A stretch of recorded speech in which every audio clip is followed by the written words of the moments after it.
Functions of human resource management. ये question सीधा 15 या 16 मार्क का बड़ा क्वेश्चन के रूप में आएगा। सो एक एक करके फंक्शन देखते हैं। सबसे पहला है human resource planning. Human resource planning को एक जमाने में man power planning word use करते थे। ठीक है, मैन पावर प्लानिंग सिंपल सी भाषा में मैन पावर प्लानिंग और human resource planning is that type of planning जहां पे तुमको भविष्य में कितने लोग लगने वाले हैं। फॉर एग्जाम्पल, तुम एक ऑटोमोबाइल डीलरशिप एस्टेब्लिश कर रहे हो, ठीक है, नासिक में ऑटोमोबाइल डीलरशिप।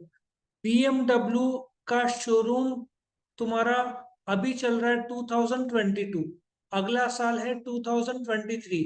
तुम बीएमडब्ल्यू का एक डीलरशिप एस्टेब्लिश करना चाहते हो, तो तुमको सबसे पहले क्या देखना पड़ेगा? एक ब्रांच मैनेजर, ठीक है, एक मार्केटिंग मैनेजर, एक सर्विस मैनेजर, एक stores manager. Marketing manager, marketing में फिर 6 सेल्स एग्जीक्यूटिव, सर्विस में 10 टेक्नीशियंस, स्टोर मैनेजर में 3 लोग लगेंगे। कितने हुए? 3 और 10 13, 19, 20, 21, 22, 23, 23 लोग हो गए ना। फिर झाड़ू फटका, वॉचमैन, ठीक है ना, वॉचमैन एक, झाड़ू फटके के लिए 2 या वॉचमैन 2, पूरे मिलाकर करीबन 30 लोग पर्सोनेल तुमको लगने वाले हैं। सो मैन पावर प्लानिंग एक ऐसा प्लानिंग है जहां पे तुम डिसाइड करते हो कि भविष्य में कितने लोग लगेंगे। सो स्टाफिंग क्या है? filling the right, finding the right type of people at the right time and the right cost, ठीक है। The number and type of employees needed to accomplish organized goals are determined by this function. So research is an important part. Research क्यों? तुमको पता होना चाहिए तुम्हारे organisation में कितने लोग कैसे और कहाँ से आएंगे। सो जॉब एनालिसिस तुमको करना पड़ेगा कि जॉब का कंटेंट क्या है, उसके लिए क्या क्वालिफिकेशन और स्किल लगेगा, ठीक है, उस हिसाब से सैलरी तय होगा। ठीक है, और job description spells out work duties and activities of employ, कि वर्क ड्यूटीज क्या होगा, काम क्या करना पड़ेगा एम्प्लॉय को, और जॉब डिस्क्रिप्शन के हिसाब से उसका सैलरी तय होगा। आया समझ में? नो, ह्यूमन रिसोर्स प्लानिंग कर दिया। सपोजिटली बीएमडब्ल्यू का शोरूम शुरू हो जाता है, ठीक है। लेट अस एज्यूम कि तुम्हारा बीएमडब्ल्यू का शोरूम शुरू हो जाता है, लोगों का अपॉइंटमेंट हो जाता है ना। लोगों का अपॉइंटमेंट जैसे ही होगा तो ट्रेनिंग देना पड़ेगा, टू यू एग्री, लोगों को। सो ट्रेनिंग जो है एंड डेवलपमेंट, अभी बीएमडब्ल्यू का जो ब्रांच मैनेजर है उसको पूरा ऑर्गेनाइजेशन जैसे चलाना है वैसा ट्रेनिंग होगा। थोड़ा इधर लिखता हूँ नीचे, ब्रांच मैनेजर का ट्रेनिंग अलग से होगा, ठीक है, उसको पूरे डिपार्टमेंट कैसे मैनेज करना है। मार्केटिंग मैनेजर का ट्रेनिंग मार्केटिंग एक्टिविटीज के संबंधित होगा। अच्छा, टेक्निकल स्टाफ का ट्रेनिंग एक्चुअली गाड़ी के बारे में होगा, टेक्निकल स्टाफ का training. So do you agree, training और डेवलपमेंट अलग अलग प्रकार से होता है, रिक्वायरमेंट के हिसाब से होता है। सो यहाँ पे तुमको स्पेसिफिक स्किल्स लगते हैं, एजुकेशन, एबिलिटी और नॉलेज। नाउ मैं एक एग्जांपल देता हूँ। मैं कॉर्पोरेट ट्रेनर के तौर पर कुछ कंपनीज में ट्रेनिंग दिया हूँ। मेरा टॉपिक था कन्फ्लिक्ट मैनेजमेंट। क्या होता है? अब जैसे कन्फ्लिक्ट मैनेजमेंट, तुम्हारा अशोका ग्रुप है ना, उसके करीबन 20 कंपनीज हैं, उनका टोल का भी एक कंपनी है। अब कोई कार वाला आ गया, उसने टोल देने से मना कर दिया और पहचान दिखाया, अक्सर फिर डिस्टर्बेंस, झगड़े होते हैं। तो या मार्केटिंग मैनेजर और फाइनेंस मैनेजर के बीच झगड़ा, या सेल्स एग्जीक्यूटिव और मार्केटिंग मैनेजर, प्रोडक्शन और सर्विस डिपार्टमेंट के बीच अक्सर झगड़े होते हैं। तो कन्फ्लिक्ट मैनेजमेंट, तो कंपनी अलग अलग ऐसे ट्रेनिंग प्रोग्राम्स रखती है, ठीक है। सो ट्रेनिंग जरूरी भी है। पुलिस का भी रिफ्रेशर ट्रेनिंग होता है, बहुत सालों से बंदूक नहीं चलाया होगा। अब नासिक जैसी जगह पे क्राइम होते हैं बट बंदूक चलाने की जरूरत नहीं पड़ती। काफी महीने या साल, तेरे पापा तो पुलिस में ही है, वो कितने बार उन्होंने गन चलाया होगा? कितने सालों में? 20-25 साल में बस एक या दो बार चलाया। तो वो भी कम, तो अभी हो सकता है एम में कम ज्यादा हो, तो एक रिफ्रेशर ट्रेनिंग की, चलो भाई एक बार वापस से तू सीख ले, समझ में आया? तो रिफ्रेशर ट्रेनिंग, तो ट्रेनिंग और डेवलपमेंट जरूरी है। अच्छा, इसमें बोला है training initially start with induction और ओरिएंटेशन। इसका मैं एक एग्जांपल लेता हूँ। ये इंडक्शन और ये क्या होता है? महिंद्रा एंड महिंद्रा नासिक में, इगतपुरी में है, नासिक में है, पूना में है, सातपुर में है, नासिक में। जैसे ही तूने जॉब ज्वाइन किया महिंद्रा एंड महिंद्रा में, तो फर्स्ट डे से काम शुरू नहीं होता है, इंडक्शन रहता है। इंडक्शन मतलब क्या? इगतपुरी का प्लांट तुझे घुमाया जाएगा, उसके बाद नासिक के प्लांट में आना होगा, फिर पूना का प्लांट, कंपनी का हिस्ट्री क्या है, काम का शेड्यूल क्या है। सो इंडक्शन करीबन 6 से 7 दिन चलता है। ठीक है, ओरिएंटेशन कंपनी के बारे में, कहाँ बैठना है, मीटिंग्स कब होगा, कहाँ होगा, खाने का टाइम, कंपनी के प्रोसीजर्स, पूरा बताया जाएगा। सो ये सब ट्रेनिंग और डेवलपमेंट में आएगा। सो नए एम्प्लॉय को जॉब में एडजस्ट होना आसान पड़ता है। सो नवे एम्प्लॉय को जॉब के लिए एक्वेंट करना, उनका सैलरी, खाने का टाइम, जैसे बोला जाएगा 11:30 to 12 लंच का टाइम है, 9 बजे नाश्ते का टाइम है, इवनिंग को 6 o'clock जाने का टाइम, एंड सो ऑन, कहाँ बैठना है। और ये नए एम्प्लॉयज के लिए नहीं रहता है, पुराने एम्प्लॉयज के लिए भी रहता है ट्रेनिंग और डेवलपमेंट। और आजकल का ट्रेनिंग का सबसे फेवरेट टॉपिक क्या माना जाता है? Soft skills. क्या होता है सॉफ्ट स्किल्स? कंप्यूटर, मेरे को एक ट्रेनिंग बहुत पसंद है, जो एक्सेल ट्रेनिंग। एक्सेल ना, हर एक को एक्सेल लगता है ये डेटा के लिए, तो एक्सेल का 4 दिन का, 4-4 घंटे का, ऐसे 2-2 घंटे का, 8 घंटे का प्रोग्राम होता है, या 4-4 घंटे का 4 दिन 16 घंटे का प्रोग्राम होता है। करेक्ट, ऐसे अलग अलग ये लोग ट्रेनिंग देते हैं। फिर next is organization development. Now organizational development एक एजुकेशनल स्ट्रैटेजी जो है, वक्त के साथ साथ मैं तुमको एक कंपनी का नाम बताता हूँ जिसने काफी डेवलप किया है, लेकिन आज वो पीछे है। सोनी और एप्पल का फर्क बताता हूँ ना। सोनी कंपनी अभी अभी थोड़ा सा आग खुला है उनका, सॉफ्टवेयर में कहाँ सोनी है? एयरपॉड्स, आईपॉड्स में सोनी और एप्पल में से लोग कौन सा लेंगे? एप्पल। तो इनोवेशन सोनी में कम हुआ है। एक जमाने में वॉकमैन में नंबर वन, म्यूजिक सिस्टम में अनडिस्प्यूटेड था। ठीक है, तो दिक्कत क्या हुआ कि मैनेजमेंट स्ट्रक्चर को ग्रुप डायनेमिक्स और सोशल साइकोलॉजी टेक्निक्स बताया जाता है, तो ऑर्गेनाइजेशन एम्प्लॉयज को अच्छे तरीके से समझ सके। ठीक है, इसमें रोल एनालिसिस क्या है, सोनी के जो creators, research and development, company क्या चाहता है मैनेजमेंट से।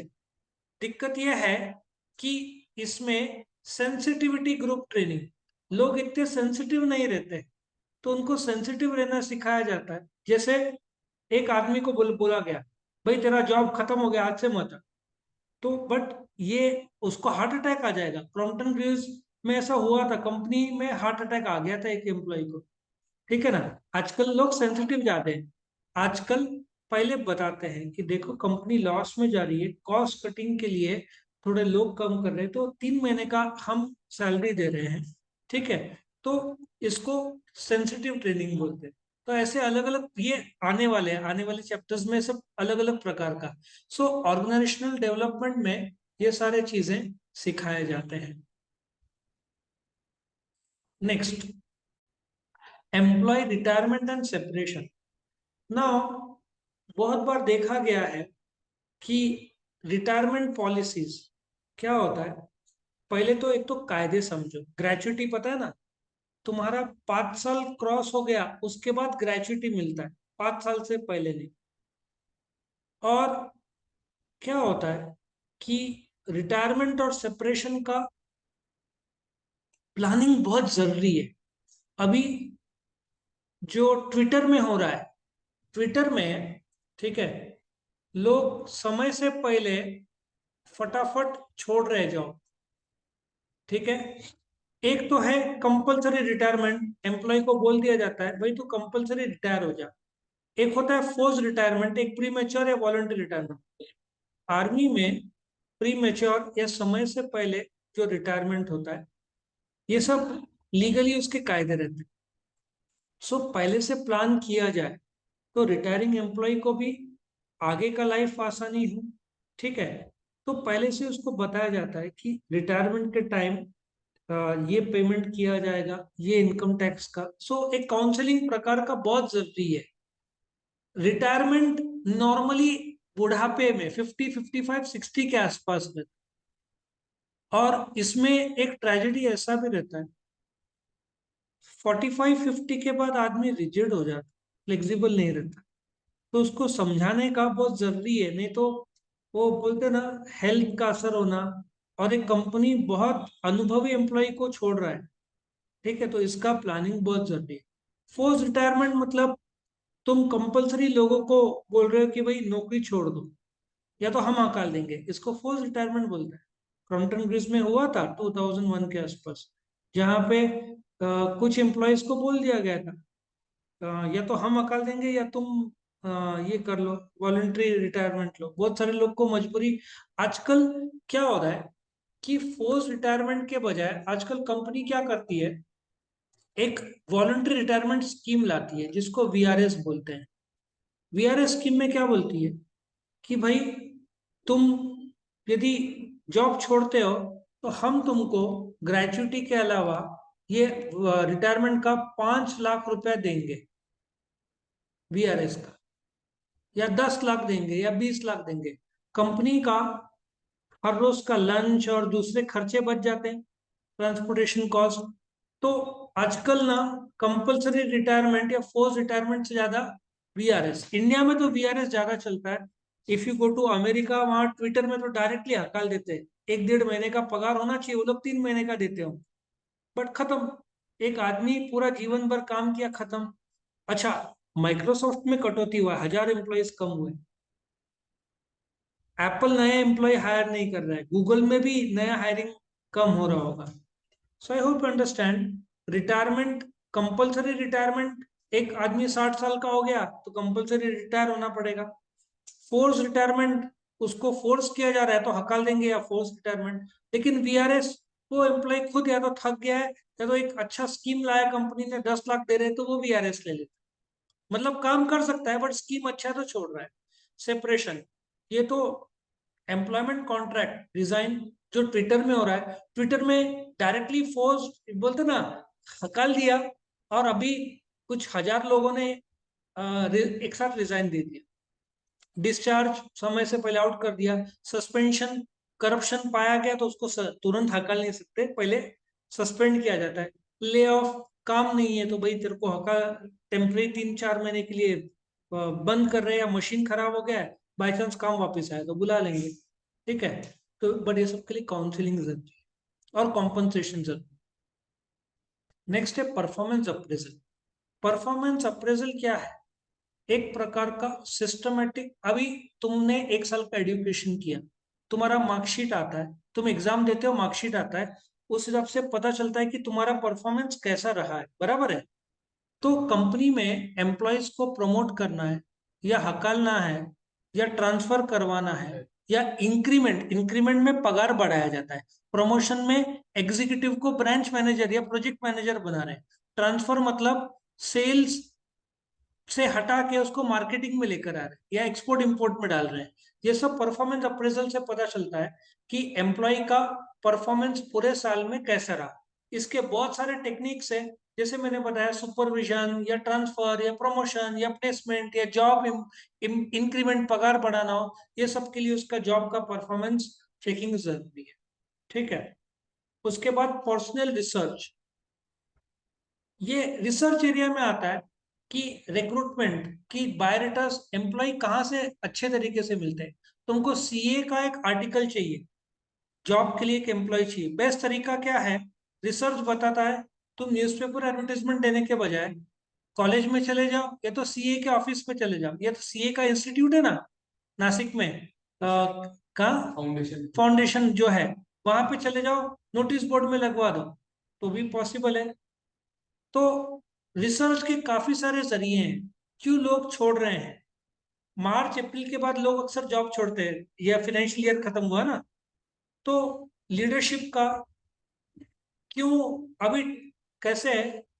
अंबानी का तो देखेगा, मुकेश अंबानी, जब धीरूभाई अंबानी गुजर गए थे, तो मुकेश अंबानी और अनिल अंबानी के बीच डिफरेंस सुना गया था, जिसमें फिर दोनों भाई अलग हो गए।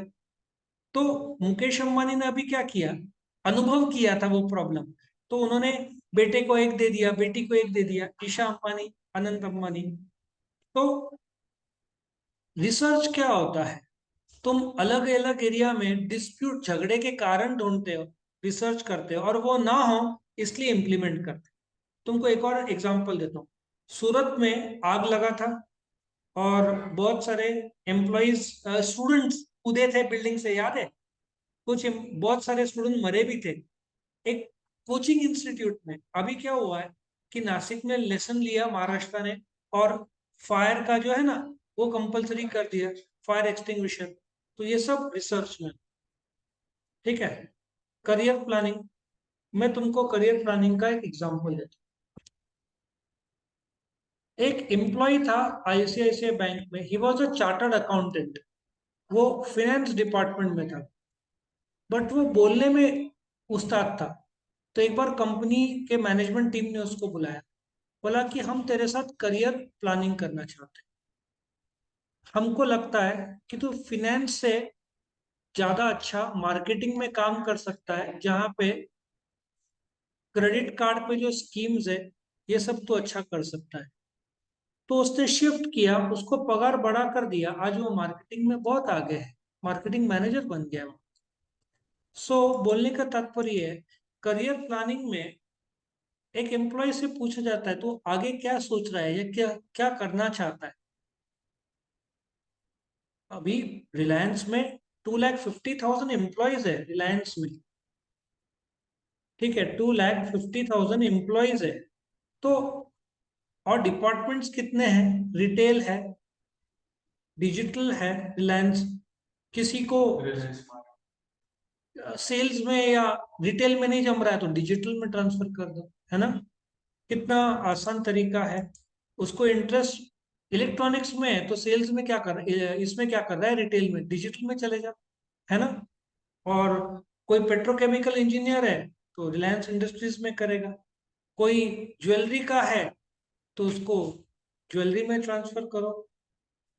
फिर कॉम्पनसेशन पैकेजेस, कॉम्पनसेशन में आजकल क्या होता है कि लोग जॉब नहीं छोड़े, इसलिए स्टॉक ऑप्शन दिया जाता है। What is stock option? उसको एम्प्लॉय स्टॉक ऑप्शन स्कीम भी बोलते हैं, कि भाई तेरे को हम 2 लाख रुपए के शेयर्स दे रहे हैं या 5 लाख के दे रहे हैं, बट तू 1 साल बेच नहीं सकता, 1 2 3 साल बेच नहीं सकता, और 1 साल के अंदर जॉब छोड़ता है तो ये शेयर्स भी जाएंगे। मैं तेरे को एक एग्जांपल देता हूँ। जो एरोप्लेन में एयर होस्टेस रहते हैं, वो लोग को एक कॉम्पनसेशन पैकेज रहता है, कि तू 3 साल इसी एरोप्लेन के साथ रहती है, तो 3 साल जैसे खत्म होगा, we will give you 50,000 rupees. अब 2 साल बाद वो छोड़ेगी नहीं, क्यों? 50,000 के लिए एक ही साल बाकी है।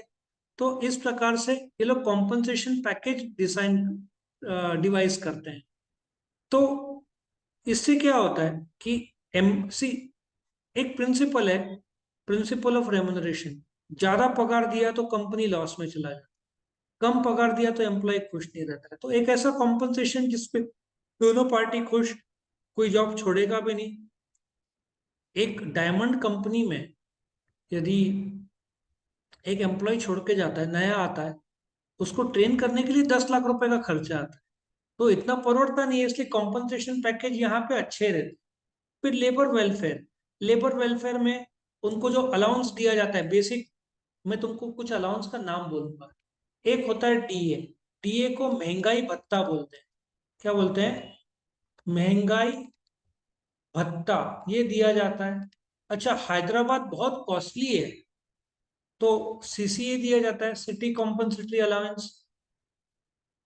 तुम रहते हो नासिक में, जॉब मिला पूना में, तो तुमको भाड़े का घर देखना पड़ेगा, तो कंपनी देती है एचआरए, हाउस रेंट अलाउंस, ठीक है। कुछ जगह पे कार दिया जाएगा, कुछ जगह पे घर दिया जाएगा।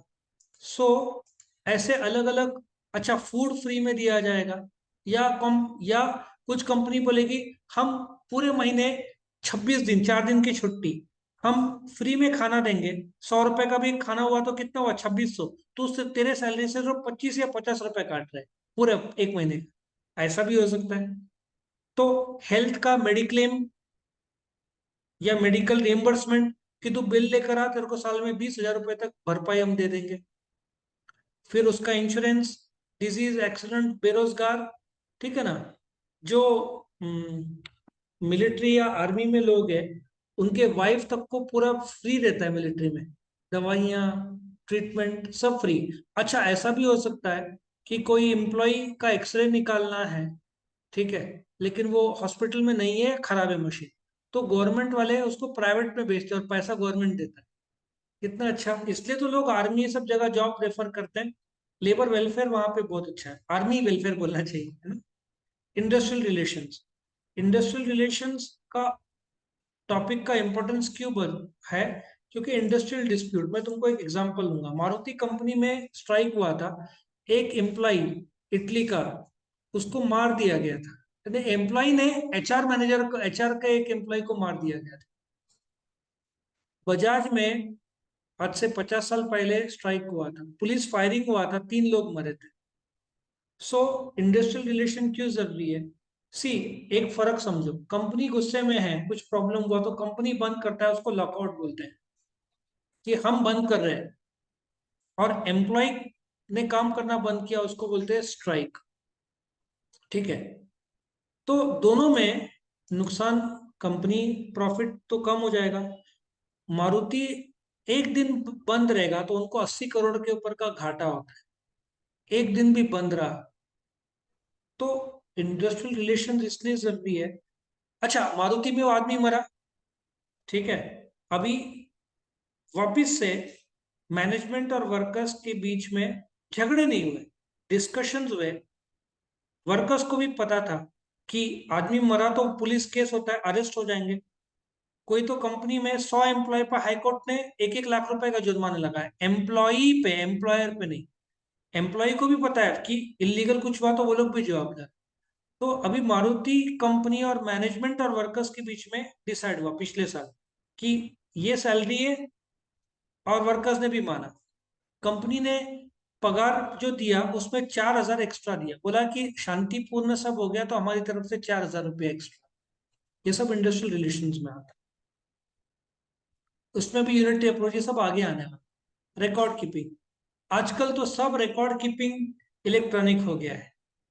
उसका तुम डॉकेट खोलोगे एम्प्लॉय का, कब आया, कब क्या सैलरी था, कब प्रमोशन हुआ, अभी किस पोजीशन में है, ट्रांसफर, रिकॉर्ड कीपिंग आजकल सब इलेक्ट्रॉनिक मोड में आ गया। हर एक एम्प्लॉय का कंप्लीट रिकॉर्ड्स आजकल इलेक्ट्रॉनिक फॉर्म में कंपनी के पास रहता है, ताकि उसका हेल्थ से लेकर उसका मेडिकल रिकॉर्ड्स, उसका जॉब ज्वाइनिंग, क्वालिफिकेशन, प्रमोशन, पिछले कौन से कंपनी में था, ये पूरा, मतलब तुम उसको प्रमोशन ट्रांसफर करवा सकते हो या हकालना हो, तो सब रिकॉर्ड स्टडी करने के बाद किया जा सकता, करेक्ट। तो इस प्रकार से ये तुम्हारा जो क्वेश्चन था, फंक्शंस ऑफ एचआरएम था, 11 पॉइंट थे इसके, ठीक है। आई होप ये सबको समझ में आया।